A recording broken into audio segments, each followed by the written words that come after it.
네, 오늘은 그 유명한 그 노아의 홍수 이야기입니다. 많이 들어보셨죠? 노아 홍수 이야기. 근데 오늘 제목은 이제 네 번째 시간인데요. 심판에 관한 내용입니다. 심판. 썩 뭐 듣기 좋은 주제는 아니죠. 심판. 성경의 이야기들은 하나님의 긴 그 서사가 있는 이야기라고 말씀드렸고요. 처음에 하나님의 창조가 있었고 그 창조 가운데 이제 갈등이 일어나서 그 갈등은 사람이 죄를 짓고 하나님을 떠나는 일로 시작이 되었다고 지난 시간까지 말씀을 드렸습니다. 그래서 이제 그 갈등, 인간의 타락 이후에 있는 것은 심판입니다. 창조가 되었고 타락해서 심판을 받게 되는 이제 그런 상황에 놓이게 된 겁니다. 근데 우리가 많은 스토리, 이야기들을 보시면 알겠지만 이게 심판이 심판으로 끝나는가요? 아니죠. 이 심판이 극적으로 해결되는 그 이야기로 이야기가 계속 진행이 됩니다. 그래서 오늘은 이제 그 중간 발단, 전개 과정 중에 있는 심판에 대한 부분입니다.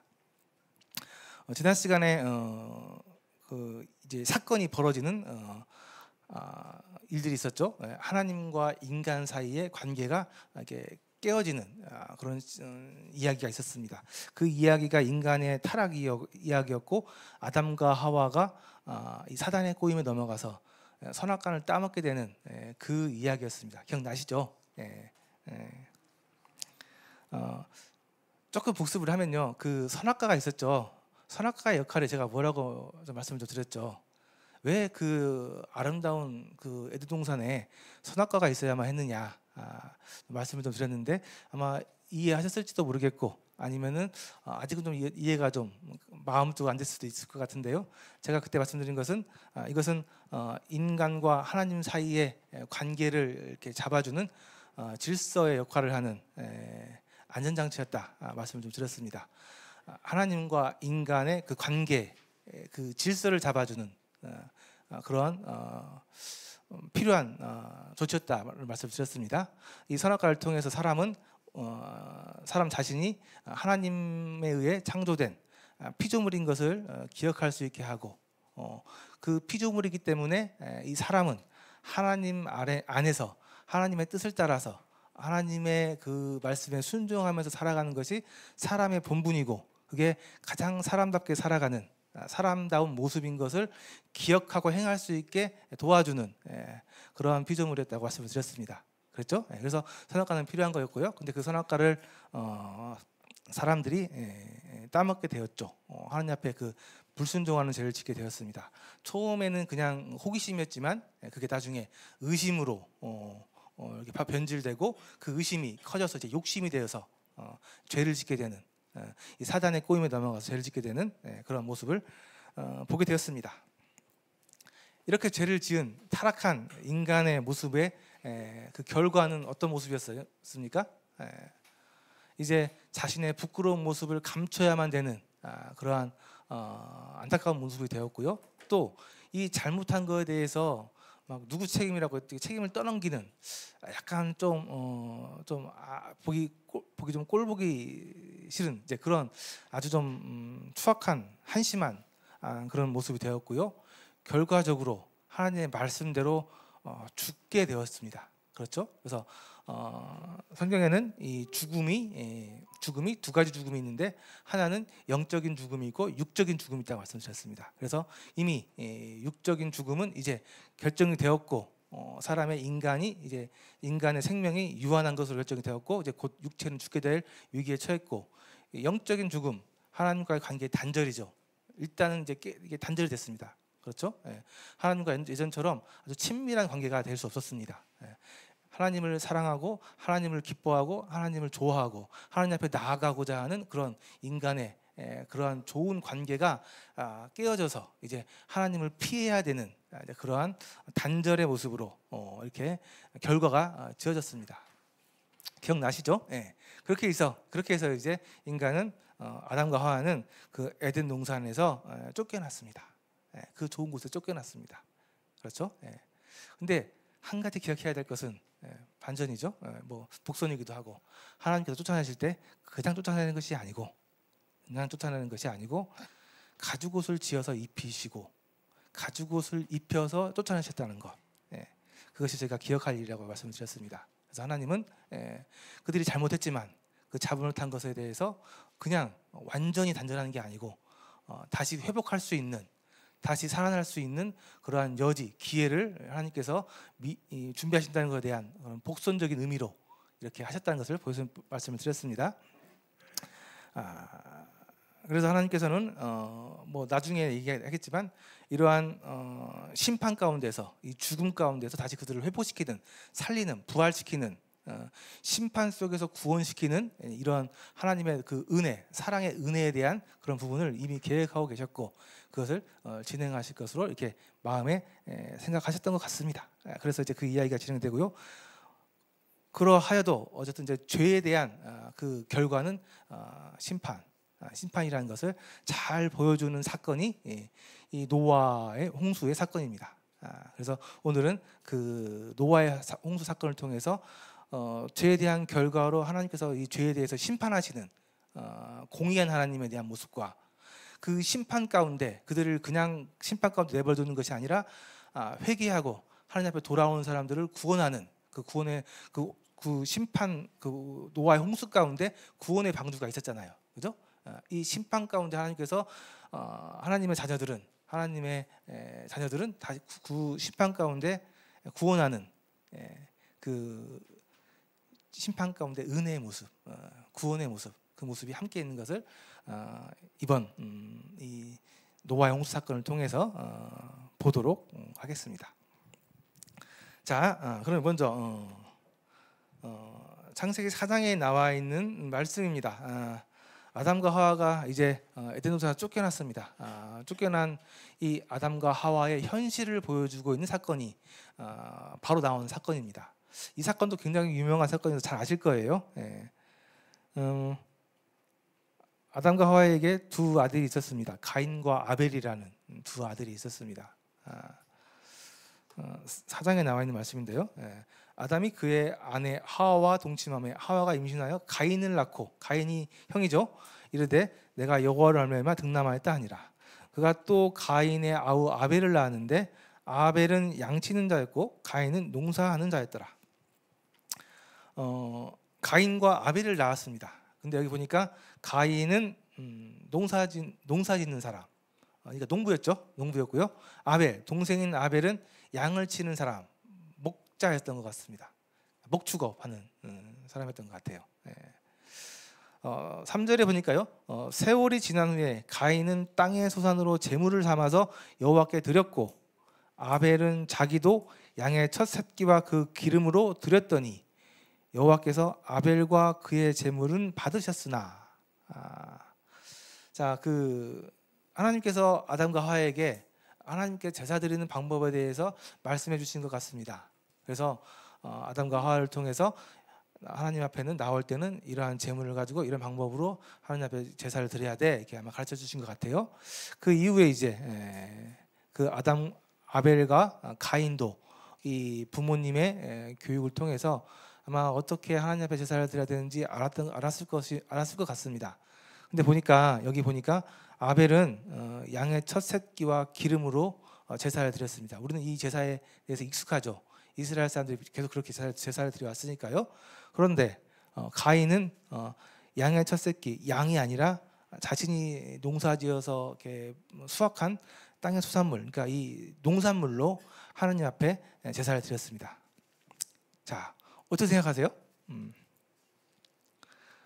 열심히 땀 흘려서 수확한 아주 좋은 농산물, 그러니까 수확물, 여기 나와 있죠. 과일이나 야채나 곡식, 이걸로 하나님 앞에 정성스럽게 제사를 드린 가인.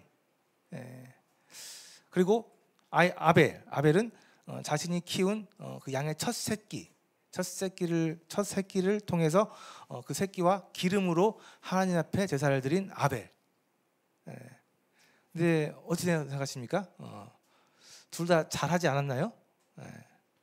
둘 다 잘한 것 같은데 문제는 하나님께서 이 가인의 제사는 받지 않으시고 아벨의 제사만 받았다는 말씀입니다. 아벨의 제사만 받았다는 거예요.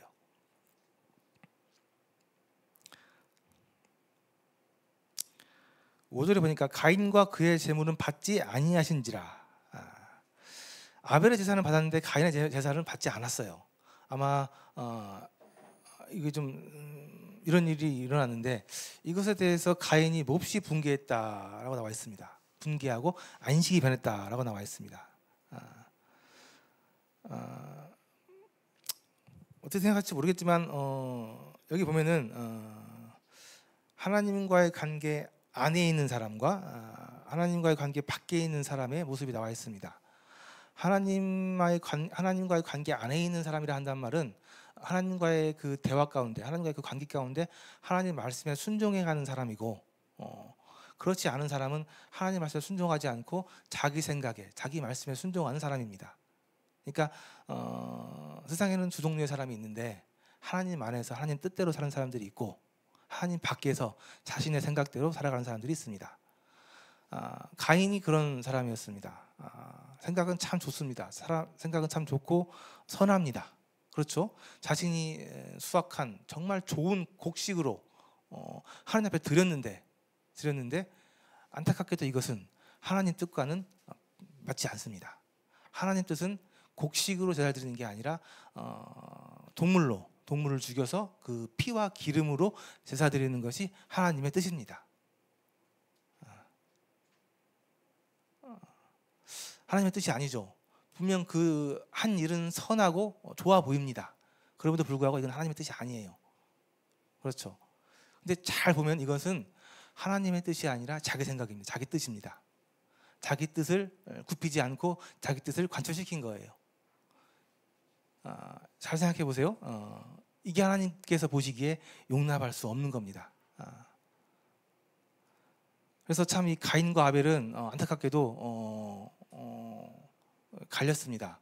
둘 다 참 착한 일을, 좋은 일을 했음에도 불구하고 이 가인은 하나님 뜻은 배반하고 자신의 뜻대로 하다 보니까 이렇게 하나님 앞에서 용납을 받지 못하는 그런 일을 하게 되었습니다. 이게 왜 악한 것이냐라는 것은 그 다음 말씀에 나와 있습니다.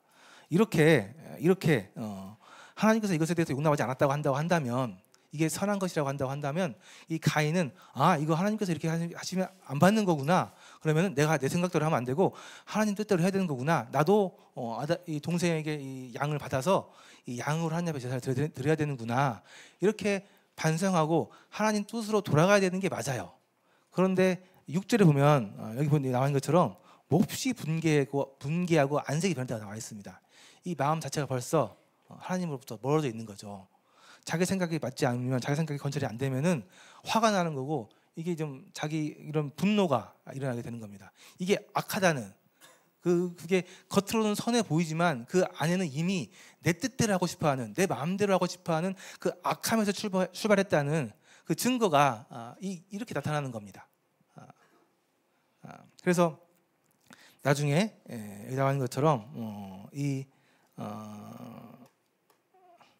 가인은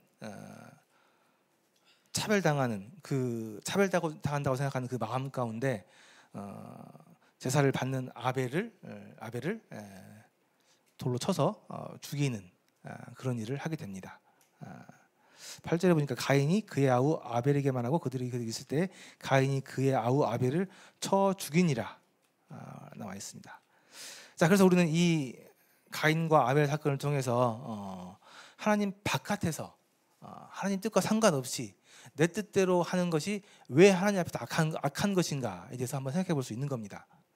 물론 잘 생각해 보세요. 아까 말씀드렸지만 정말 좋은 의도로 하고 좋은 일을 한 겁니다. 그럼에도 불구하고 하나님 밖에서 하나님 뜻과 상관없이 내 생각대로 내 의지대로 하는 것이 왜 하나님 앞에 용납받을 수 없는 것인지, 왜 죄의 결과가 나타나는지 잘 보여주고 있는 사건이 이 사건입니다. 그래서 앞으로 모든 인간들이 마찬가지입니다. 하나님 뜻과 상관없이 내 뜻대로, 내가 하고 싶은 대로, 내가 좋아 보이는 대로 살아가는 이 자체가 하나님 앞에서 죄고 하나님 앞에서 밖에 나와 있는 거고 하나님 뜻 밖에 있는 거예요. 그 말씀드렸죠. 아담과 하와가 선악과를 따먹을 때 선악을 분별하게 된다. 선악을 분별하는 것은 누구의 역할이라고 말씀드렸습니까? 선악을 분별하는 것은 하나님의 일이에요. 근데 그것을 인간들이 직접 하겠다. 자기가 판단하고 자기가 결정했다는 거잖아요. 이게 죄의 출발이라는 거고요. 이게 결국 죄의 모든 근원이라는 겁니다. 그 모습이 똑같이 나타나고 있는 사건이 이 가인과 아벨의 사건인 거예요. 하나님 뜻과 상관없이 내 뜻대로 내 생각대로 살아가는 것이 얼마나 하나님 앞에서 악한 것인지 잘 분별할 수 있어야 됩니다. 그리고요, 결국 아담과 하와가 죄를 지어서 쫓겨났는데 죄를 지어서 쫓겨난 그 상황, 그 현실은 근친살인, 형이 동생을 쳐서 죽이는 그런 정말 끔찍한 죄의 모습으로 나타납니다. 아담과 하와가 에덴 동산을 쫓겨나자마자 나타난 사건이 이 사건이었습니다. 이 죄의 현실, 죄의 모습이 얼마나 잔인하고 악한 것인가를 폭로하는 사건이 이 사건인 거예요.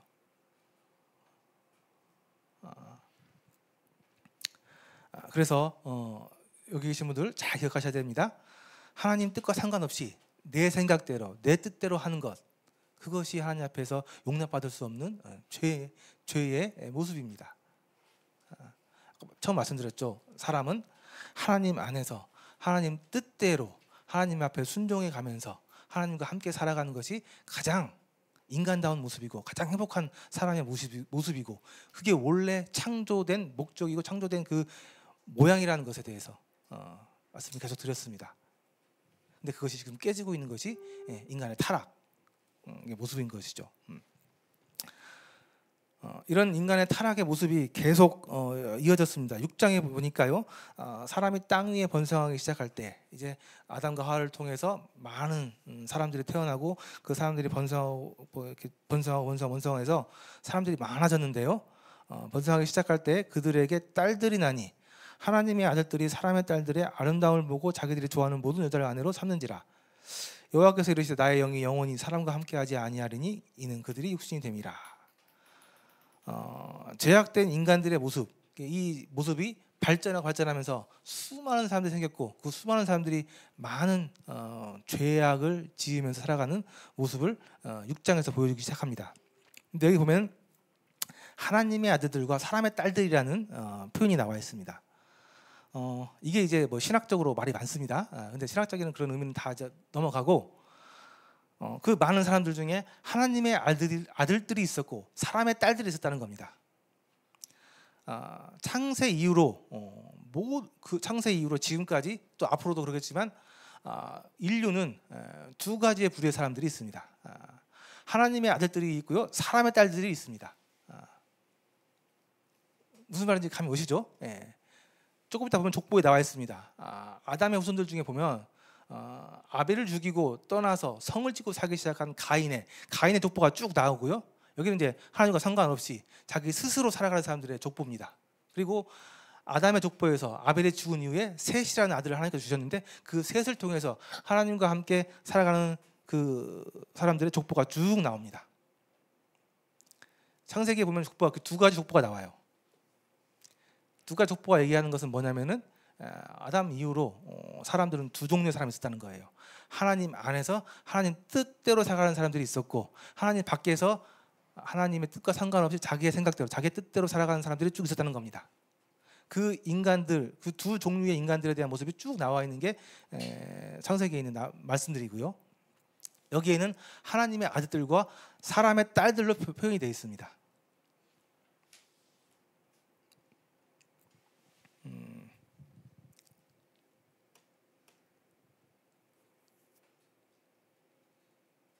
여기 없네요. 6장에 보면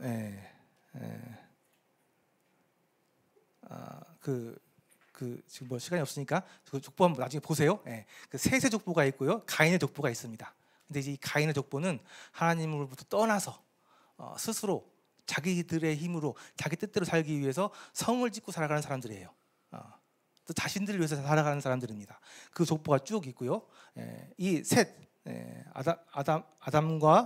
아담의 족보죠. 하나님 뜻 안에서 하나님의 뜻대로 살아가는 사람들 족보 이렇게 쭉 나와 있습니다.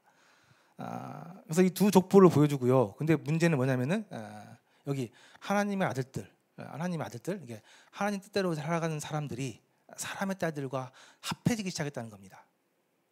그러니까 이 하나님의 아들들이 사람의 딸들의 영향을 받으면서 하나님으로부터 떠나서 이렇게 사람의 딸 쪽으로 가는 이런 일들이 벌어지기 시작했다는 겁니다. 그래서 하나님께서는 이 길에 대해서 굉장히 마음 아파하시고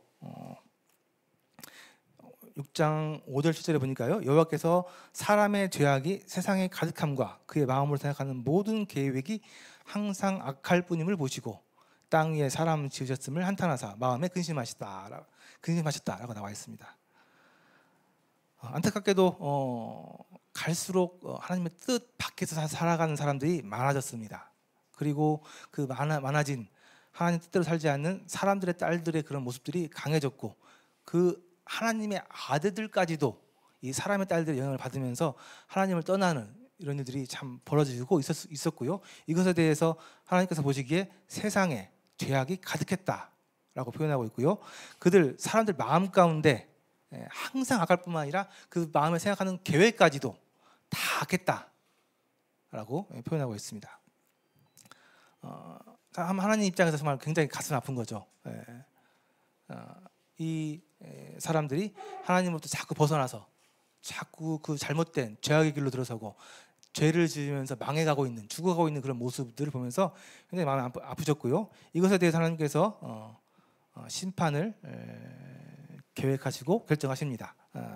이르시되 내가 창조한 사람을 내가 지면에서 쓰어버리되 사람으로부터 가축과 기는 것과 공중의 새까지 그리하리니 이는 내가 그것들을 지었음을 한탄함이니라 하시니라. 하나님께서는 창조주신데요. 하나님께는 여러 가지 속성들이 있는데 공의하신 거룩하신 하나님이라는 속성이 있습니다. 죄를 용납하실 수가 없는 성격, 그러니까 특성이 계세요. 그래서 죄를 내버려둘 수 없습니다. 하나님께서 죄를 심판하셔야 돼요. 그래서 더 이상 세상에 이 죄를 방관하실 수 없는 상황이 되셨고 하나님께서는 이 죄를 심판하시기로 결정하십니다. 그래서 노아라는 사람을 준비합니다. 노아 950살까지 살았고요. 아담의 10대 손입니다.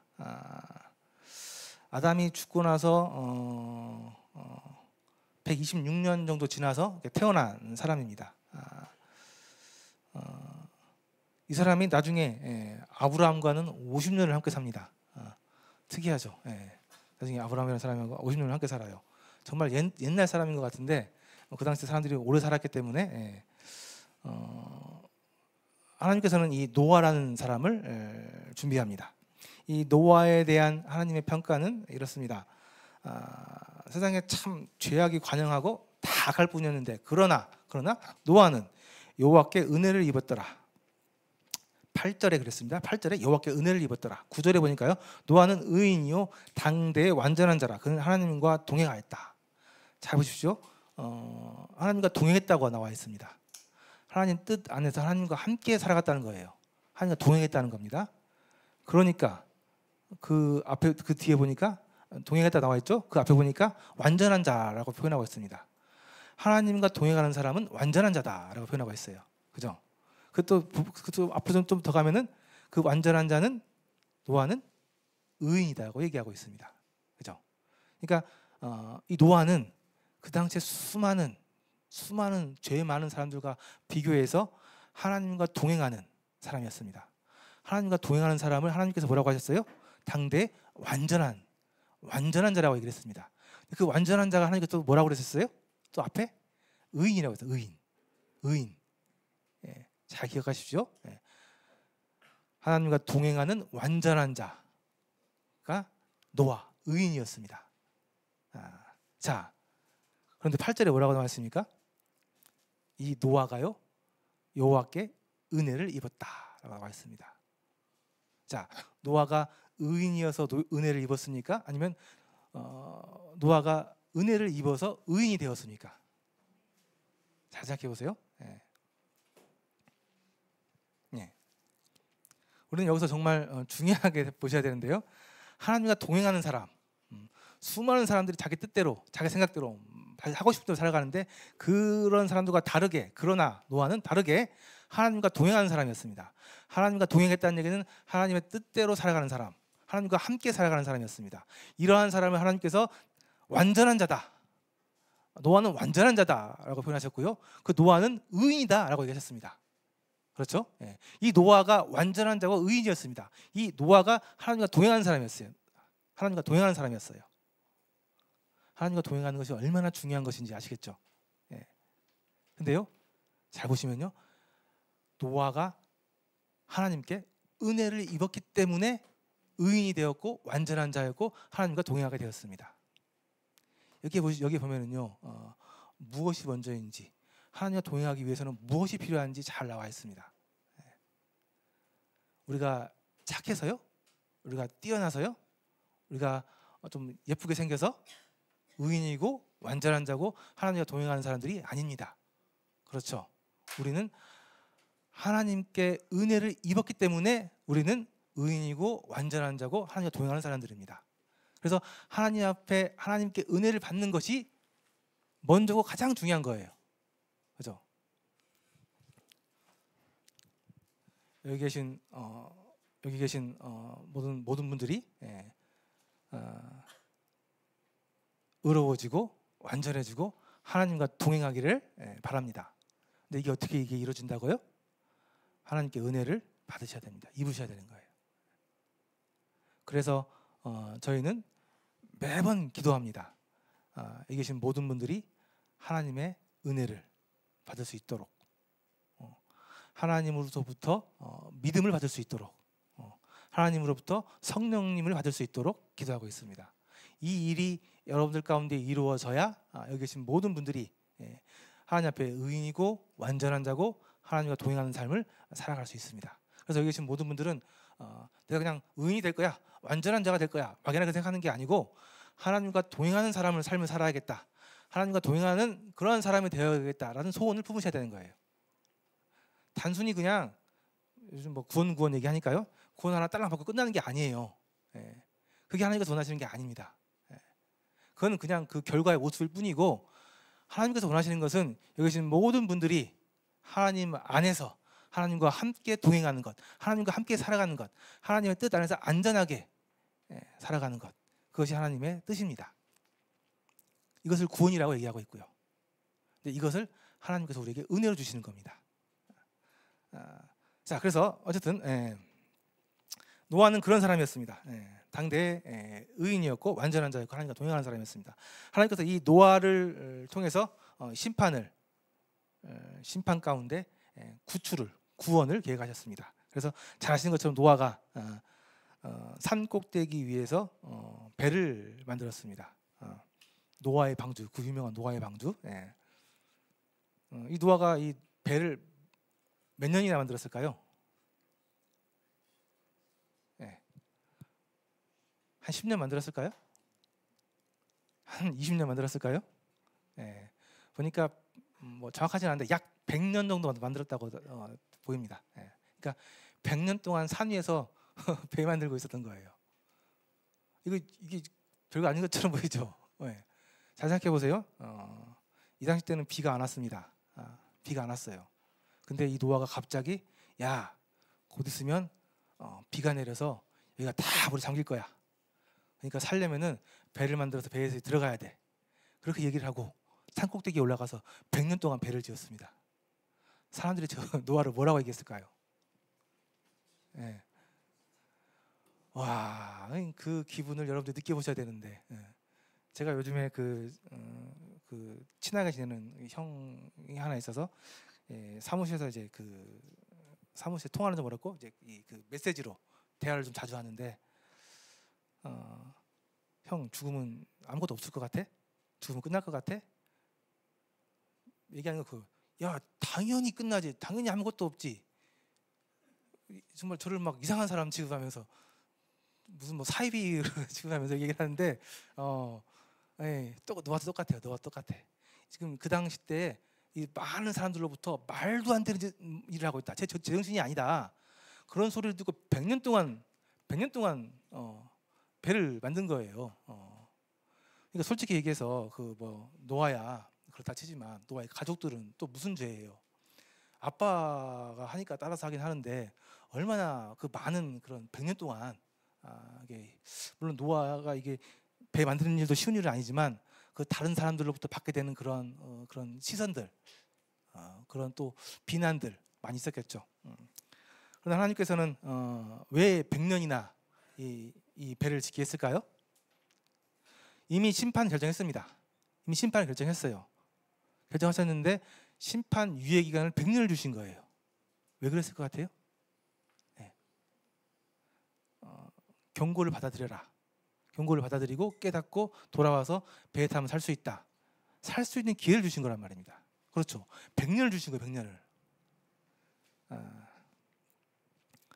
당대 의인이었던 완전한 자였던 노아는 100년 동안 이 배를 지었고 결국 100년 후에 하나님께서 홍수로 대답하셨습니다. 홍수로 대답하셨어요. 이 노아하고 하고 있는 이 일에 대해서 하나님께서 홍수로 답변을 해주셨습니다. 그 창세기 말씀에 보니까요, 모든 동물들이 암수로 한 쌍씩 들어가게 됐고요. 또 보니까 이 노아의 이 방주에 결국 노아의 가족들만 들어가게 됐습니다. 다른 사람들은 전혀 믿지 않았어요. 그리고 하나님께서 이 방주에 들어갈 수 있는 유일한 출입문을 막아버렸습니다. 그리고 비가 내리기 시작했어요. 네. 일단 노아의 방주, 이게 정말 시끄러운 이게 논쟁이니까요. 그 노아의 방주 이게 좀 복원도입니다. 이렇게 생겼던 배를 노아가 100년 동안 만들었다는 겁니다. 네. 이 노아의 홍수 사건이 정말 있었던 일이냐 아니면 신화냐, 정말 말이 많습니다. 근데 이것에 대해서 얘기하고 싶지 않고 시간도 없고, 예. 그러나 성경에는 분명히 나와 있습니다. 이 노아의 홍수 사건이 있었고 이때 노아의 가족 외에 그 많은 사람들이 뭐 그 인구를 추정해 보니까 한 10억 명 정도 됐을 거라고 예상하는데요. 그 많은 사람들이 죽었다, 심판을 받았다라고 나와 있습니다. 뭐 증거들이 많습니다. 이게 그 아라랏산 그 방주가 물이 빠지면서 이제 이렇게 정박했던 산이라고 얘기하고 있고요. 산에서 보면은 정말 높은 산입니다. 굉장히 높아서요.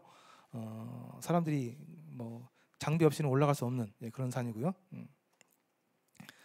이 노아의 산 그 아라랏산에 올라가서 뭐 이렇게 좀 뭘 이렇게 봤다는 뭐 기록들이 정말 많은데 가짜 기록도 참 많아가지고, 이건 뭐 넘어가시고요. 근데 하나 보셔야 될 것은 이 홍수 기간입니다. 여러분들 그 홍수가 얼마나 동안이나 이렇게 진행됐을 것 같아요? 한 달 왔을까요?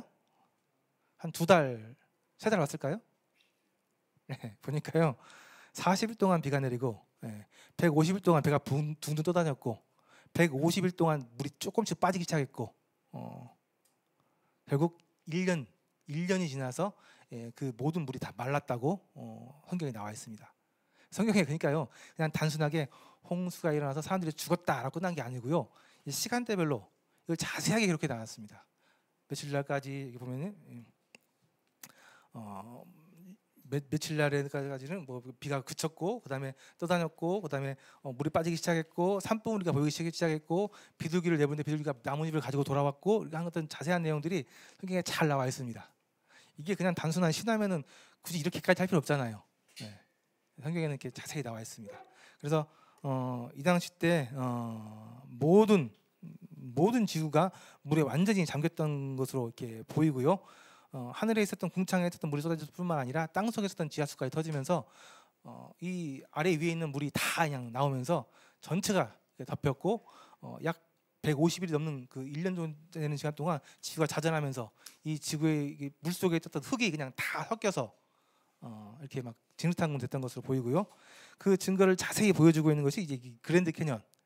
물이 이렇게 흙탕물이 싹 있다가 물이 싹 빠져나가면은 이렇게 무거운 것부터 가라앉기 시작하잖아요. 아시죠? 예. 그래서 무거운 것부터 천천히 가라앉는 그 층이 생기는 그 층이 있잖아요. 그 지층을 보여주는 것이 이 그랜드 캐년. 이제 뭐 지구과학자들, 이게 하나님을 믿지 않는 지구과학자들은 이게 뭐 오랜 기간 동안 지구가 생긴 뭐 증거다 얘기를 하는데 성경학자들은 그렇게 보지 않습니다. 예, 물에 이렇게 싹 이렇게 잠겼다가 한꺼번에 물이 싹 빠지면서 생긴 지층으로 이렇게 보입니다. 보고 있습니다. 근데 저렇게 보는 것이 맞는 이유가 오랜 시간 동안 이 지층이 하나씩 생겼다고 한다면 이 지층이 반듯할 수가 없습니다. 잘 생각해 보세요. 이 지층이만 뭐 몇백 년 있었다고 생각해 보세요. 뭐 비가 오고 울퉁불퉁할 거 아니에요. 이게 오랜 시간 동안 하나씩 쌓였다고 한다면은 이렇게 지층이 반듯하면 안 돼요. 그렇잖아요. 갑자기 이제 쫙 이렇게 가라앉았기 때문에 이렇게 반듯하게 쌓인 거지. 오랜 시간 동안 한 층 한 층 쌓였다고 한다면 이게 반듯하면 안 된다는 거예요. 그래서 뭐 홍수, 대홍수의 증거 중에 하나, 유력한 증거 중에 하나가 이 지층, 반듯한 지층의 모양입니다. 그리고 또 하나 증거가 이 노아 방주의 모습인데요. 보통 노아 방주 이렇게 생각하는데 그렇지 않죠. 실제로는 이렇게 생겼습니다. 그렇잖아요. 실제로 이렇게 그 성경에 그 사이즈가 나와 있습니다. 노아 방주의 사이즈. 그래서 복원하면은 이 정도 모양이 나와요. 조금 뭐 좀 관처럼 생겼죠. 근데 실제 이 모양이고요. 이게 이제 실제 사이즈를 보게 되면 이 축구장보다 좀 더 긴 사이즈입니다. 성경에 자세히 나와 있어요. 가로가 길이가 300규빗, 넓이가 50규빗, 높이가 30규빗이라고서 이 노아 방주 이 배의 사이즈가 자세히 나와 있습니다. 근데 이제 여러분들 그 좀 하나 생각하셔야 될 게 이 배 모양이 좀 특이해요. 너무 길잖아요. 근데 여러분 생각해 보시면은 오늘날 배는 다 이렇게 지어집니다. 특히 큰 배들은. 그 이게 이제 노아의 방, 저 위에 있는 게 노아의 방주 복원도고 그 밑에 있는 게 이제 1840년대쯤 지어진 영국에서 지어진 이제 그레이트 브리튼이라는 큰 배예요. 근데 이 배의 비율이 같습니다. 길이가 넓이 6배, 길이가 높이의 10배. 이 비율, 가로, 세로, 높이 비율, 이 비율, 성경에 나와 있는 이 배의 이 비율이 오늘날 과학으로 발견해낸 배의 가장 안전한 비율 구조라는 거예요. 그래서 오늘날 큰 배들은 다 저 모양으로 지어집니다. 좀 이상하지 않으세요? 저게 벌써 성경적으로 보면 2400년 전, 기원전 2400년 전에 나온 배의 모양인데요. 그 배의 모양이 오늘날 1800년대에 와서야 이 배의 모양이 가장 안전한 배의 모양이다라는 게 과학적으로 증명이 됐단 말입니다. 그래서 그냥 신화다? 신화라고 보기에는 너무 과학적인 정확한 내용이 있기 때문에 성경학자들은 노아의 홍수 사건, 이 노아의 방주 사건이 신화라고 보기에는 어렵다라는 거죠. 한국에서 증명을 했습니다. 저 실제 보형을 만들어 놓고 파도를 이렇게 만들어 보면서 얼마나 안전한 바인지. 그래서 보건 안정성, 파악 안정성, 구조 안정성. 그래서 이 배 이 사이즈 비율이 가장 안전한 배의 비율이다. 것이 증명이 됐고요.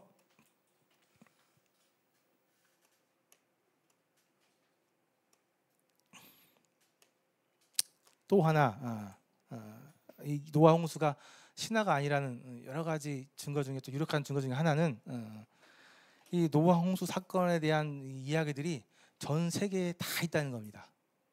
이게 그냥 그 중동 지역에 있었던 하나의 그냥 뭐 전설처럼 신화적이라고 한다고 하면 그 지역에서만 나와야 되는데 그게 아니고 전 세계에서 이 노아의 홍수 사건과 비슷한 그런 내용의 이야기들이 다 있다는 거예요.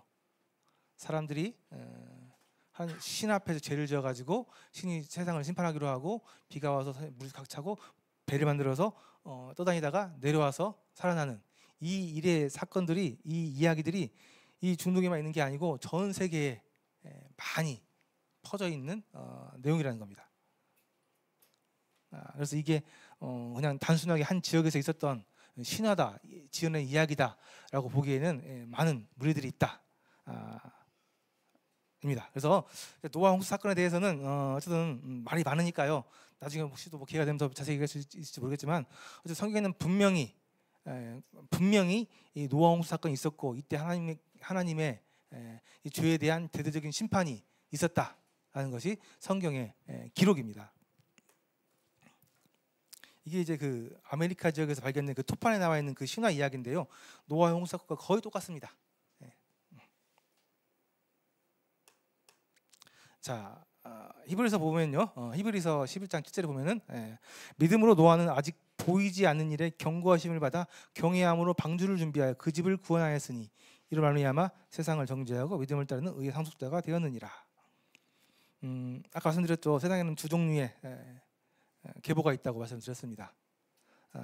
노아는 믿음으로 의의 상속자, 믿음의 상속자, 계보자가 되었습니다. 믿음으로 노아는 아직 보이지 않는 일에 대해서 경고하심을 받아서 경외함으로 방주를 준비해서 그 집을 구원했습니다. 이게 우리에게 필요한 일입니다. 아직 일어나지 않았습니다. 그러나 믿음으로 이것을 준비했습니다. 성경의 이야기는 결국 심판입니다. 심판. 말씀드렸죠. 그 성경의 이야기는 결국 심판으로 끝나게 되고 마지막에는 모든 사람들이 심판을 받고 그 심판 가운데서 하나님의 자녀들만 구원해내는 사건으로 마무리된다고 얘기 나와 있습니다. 그래서 사실 이 성경은 종말론적인 책입니다. 왜냐하면 하나님께서 세상을 시작해서 마무리 지을 거기 때문에, 시작을 하면서 끝이 이미 계획되어져 있었기 때문에 종말론적인 책이라고 얘기를 해요. 그래서 세상의 끝은 종말입니다. 그래서 하나님께서는 이 종말 가운데서 하나님의 계획하시고 준비하신 이 믿음의 그 범주 안에, 하나님 계획 안에 들어오라고 말씀하고 있는 겁니다. 그래서 이 노아는 이 보이지 않는 경고, 아직 우리는 미래에 있는 일이기 때문에 아직 못 봤습니다. 볼 수가 없습니다. 근데 이 보이지 않는 일에 대해서 믿음으로 그것을 경고하심을 받아서 경외함으로 방주를 준비했다라고 나와 있고요. 그래서 그 결과는 집을 구원했고 의의 상속자가 되는 일이 노아에게 일어난 그 일입니다.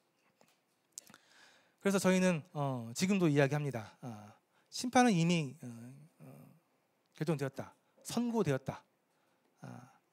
노아에게 이미 홍수로 전 세계를 심판하겠다는 말씀을 하나님께서 선포하시고 100년 동안 기간을 주신 것처럼 지금 이 세상도 마찬가지다라고 이야기하고 있습니다. 하나님께서는 이미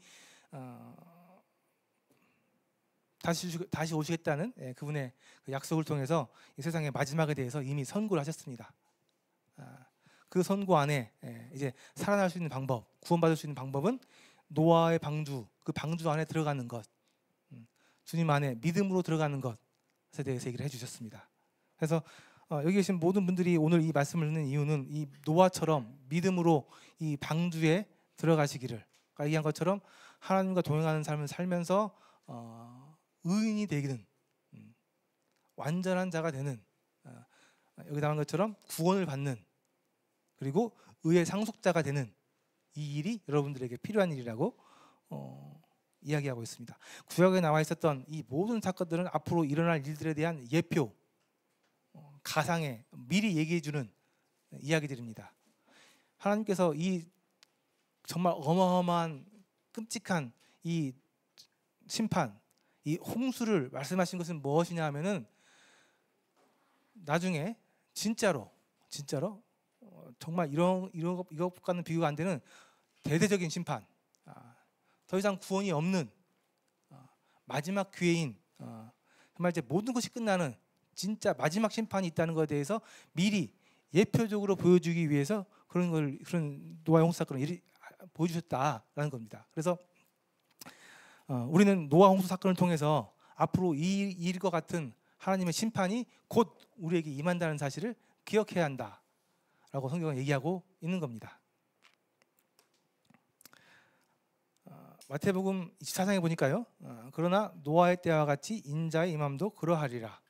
홍수 전에 노아가 방주에 들어가던 날까지 사람들이 먹고 마시고 장가들고 시집가고 있었으면서 홍수가 나서 그들을 다 멸망하기까지 깨닫지 못하였으니 인자의 임함도 이와 같으리라. 인자의 임함도 이와 같으리라. 인자의 임함이 이와 같다는 얘기는 무슨 말씀이냐면요, 인자, 예수님께 다시 이 땅에 오셨을 때에 이 심판이 이루어지게 된다고 성경에 말씀하셨기 때문에 그렇습니다. 노아의 때와 같다. 지금의 때가 노아의 때와 같다. 노아가 방주에 들어가기 전날까지 이렇게 심판 바로 그 전날까지 사람들이 먹고 마시고 장가들고 시집가고 하면서 살았는데 홍수가 나서 그들을 다 멸망하기 전까지 깨닫지 못하더라. 근데 이런 똑같은 일이 인자의 임함, 마지막 때 불로 심판하기 위한 그 마지막 때에도 똑같이 이루어지고 있다라는 겁니다. 그래서 노아가 얘기했겠죠. 곧 심판이, 곧 비가 내려서 이 모든 땅은 물에 잠길 것입니다. 살기 위해서는 방주에 타셔야 됩니다. 그렇게 많이 얘기했겠죠. 100년 동안 얘기했을 거 아닙니까? 예. 근데 그때까지도 사람들은 노아의 말을 듣지 않고 하나님의 경고의 말씀을 듣지 않고 먹고 마시고 장가들고 시집가면서 깨닫지 못했다. 그 위기를, 그 죽음을 깨닫지 못했다. 깨닫지 못한 그 결과는 죽음, 멸망 였다고 얘기하고 있습니다. 베드로후서 3장 6절에 보니까요. 이로 말미암아 그때 세상은 물이 넘침으로 멸망하였을 때, 그때 노아 홍수 때는 물이 넘쳐서 멸망했죠. 이제 하늘과 땅은 그 동일한 말씀으로 불사르기 위하여 보호하신 바 되어 경건하지 아니한 사람들의 심판과 멸망의 날까지 보존하여 주신 것이니라. 하늘과 땅은 동일한 말씀으로 불사르기 위하여 보호되고 있대요. 그러니까 마지막 심판이 이미 선포되어 있는데요. 그 마지막 심판은 불사르기 위해서 준비되어져 있다는 겁니다. 이건 제 말이 아니고요. 성경에 나와 있는 말씀입니다. 인자의 임함, 예수님께서 다시 오실 텐데요. 예수님께서 다시 오시게 되면 이 세상은 예수님 안에서 구원받은 사람들 외에 이 세상에 있는 모든 것들과 함께 불에 타서 멸망한다 라는 것이 오늘날 하나님께서 교회를 통해서 깨닫지 못하고 있는 분들에게 하는 경고의 메시지입니다. 그리고 그 일이 실제 일어났던 것을 보여주는 것이 노아 홍수 사건이었고요. 그래서 노아 홍수 사건 때와 똑같이 앞으로 이런 일들이 물이 불로 바뀌어서 일어나게 될 것이다. 안타까운 것은 그런 똑같은 일이 이미 다시 일어날 것에 대해서 예고가 되었음에도 불구하고 깨닫지 못하고 경고의 말씀을 듣지 않고 그 경고의 말씀을 깨닫지 못하고 여전히 먹고 마시고 시집가고 장가가면서 살아가다가 멸망하게 된다. 이건 정말 안타까운 끔찍한 일이라는 겁니다. 그래서 여기 계신 분들은 이 하나님의 경고의 말씀, 노아의 홍수를 통해서 하나님 안으로 들어와야 되는, 하나님과 동행하는 삶을 살아가야 되는, 하나님 앞에 의인이라는 부르심을 받아야 되는, 하나님의 그 두 가지 계보 중에 의인의 계보에 들어가야 되는 이런 일들이 여러분들에게 꼭 있어야 된다. 그런 깨달음이 꼭 있어야 된다. 그렇지 않게 될 때 여러분들은, 그렇지 않으면 그런 사람들은 다 이 심판으로부터 무사할 수 없다 라는 것이 성경의 경고고 말씀입니다. 자, 정리를 좀 하겠습니다. 자, 역사는 반복됩니다. 과거에 있었던 일이 또 일어납니다. 성경도 마찬가지인데요. 노아의 시대 때 그러한 죄악된 모습들이 있었고 하나님께서 이 죄악된 모습들에 대해서 심판하시겠다고 선포하시고 이 심판에서 살아남을 수 있는 방법을 얘기해 주셨고 노아의 그 방주를 만들어서 길을 만들어 주셨습니다. 근데 뭐 안타깝게도 결과가 좋지 않았죠. 똑같은 일이 앞으로 또 일어날 것에 대해서 분명히 말씀하고 계신데요. 얼마 안 있어서 아마 이제 세상이 곧 멸망하게 될 때, 그때 주님 다시 오시면 주님 안에 있지 않은, 주님 밖에 있는 모든 것들은 이 세상의 모든 만물과 함께 불에서 완전히 다 타서 멸망하게 될 것입니다. 그래서 말씀에서 얘기하고 있는 것은 하나님 앞에 은혜를 받아야 된다. 하나님의 구원의 은혜를 받아야 된다. 은혜를 받아서 하나님 앞에 의인이 되고 완전한 자가 되고 하나님과 동행하는 삶을 살아가는 의인의 족보, 의인의 사람들이 되어야 된다라고 얘기하고 있는 것이 오늘 성경의 가르침입니다. 그래서 여기 계신 모든 분들이 이런 하나님의 말씀, 또 하나님의 그런 경고의 메시지 들으시면서 내게 필요한 것은 하나님의 은혜가 필요하다 하는 것을 생각을 하시고 하나님 앞에 그 은혜를 구하시기를 바랍니다. 꼭 구하셔야 돼요. 구하는 자에게 하나님께서 주신다고 했습니다. 이 은혜는 제가 줄 수도 없고 여러분들이 스스로 얻을 수 없습니다. 하나님으로부터 받아야 되는 은혜예요. 이게 지금 모든 분들이 이 멸망, 이 심판에 대한 그 미래에 대한 그 경고를 잘 깨닫고 이것을 피하기 위한 하나님의 은혜를 여러분들이 꼭 소원하고 그 은혜를 하나님 앞에 구하고 하나님 앞에 받을 수 있기를 바랍니다. 아셨죠?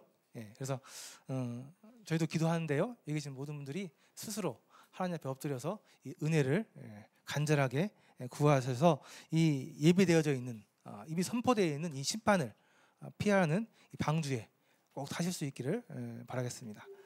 자, 그래서 오늘 여기까지 하고요. 다음 시간에도 이어서 이제 인간들의 이 구약의 모습은 똑같습니다. 심판, 죄를 짓고 심판당하고 하나님 앞에서 좀 용서해 주시고 이 일들이 계속 일어나거든요. 그 일들을 또 한 번 보여주고 또 한 번 보여주고 또 한 번 보여주고 하면서 인간들의 이 죄악된 모습이 얼마나 참 안타까운 모습인가. 또 그러한 인간들의 그 죄악된 모습 가운데서 왜 하나님의 은혜가 필요한가. 왜 스스로는 이것을 해결할 수 없기 때문에 그런 모습들을 여러 가지 사건들을 통해서 몇 번 더 보도록 하겠습니다.